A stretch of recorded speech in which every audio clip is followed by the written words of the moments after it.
This offseason has brought about some changes that I'd never quite seen in League before. With so many teams taking a break and a handful of them going to Korea to practice for Worlds, the Challenger solo queue scene has been depleted of some of its best players.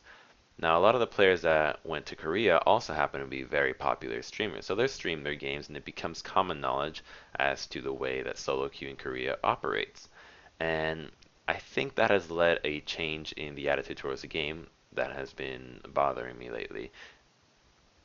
It's become common knowledge that a lot of the games in Korea are over very quickly, be it at the level 1, 5 minutes in, 10 minutes in, maybe even 15 minutes in, with the phrase open mid, push mid. Now, we've all heard this before, and it's obviously not exclusive to one region. It's happened multiple times across many regions.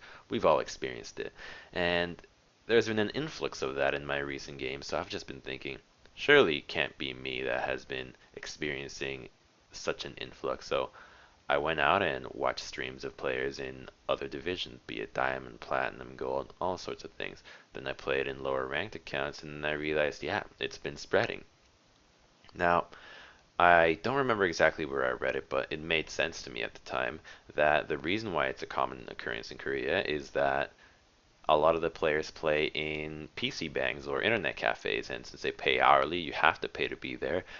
They don't feel like they want to waste their time in a game that they're playing that somebody has fed from the beginning or that they're playing with somebody that they dislike. So they'd rather just get on with it and play another game. Sounds perfectly plausible to me.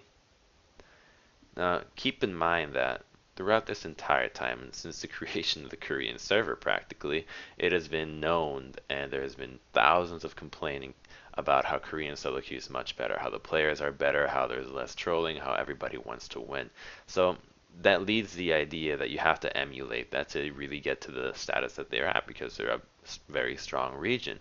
And I just find that a little wrong because to improve above the rest, or you always have to take a leap of faith, like some sort of innovation. You can't just be associated with the best even without walking in uncharted territories.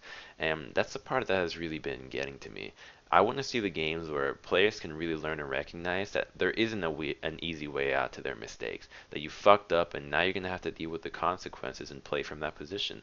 It gives a lot of benefits, it teaches you so many things, how to play from behind, how to be more careful, understanding what the mistake was. And once you do it so many times and you fuck up so much, you're going to be able to learn to recognize that mistake in your opponent's play and know what they're going to be doing to try to make a comeback because you've been there so much. And then you're just going to be that much better at the game. I miss the games where that game had strategy, where you get the joy of having to come up with some ingenious way of making a comeback right on the fly with a bunch of group of strangers that you've never met before, that you've never played before, and whether it worked or it almost worked, at the end of the game you felt satisfied because you really tried hard to make something happen and really salvage that game. And then afterwards you added each other and like, yeah, man, that was a good game, we'll get him next time. It's like, oh, want to play? And then you create a friendship out of that. And that's how I fell in love with playing solo queue. And I'd like to see it back because right now I know everyone can enjoy that, but that just doesn't seem to be there right now.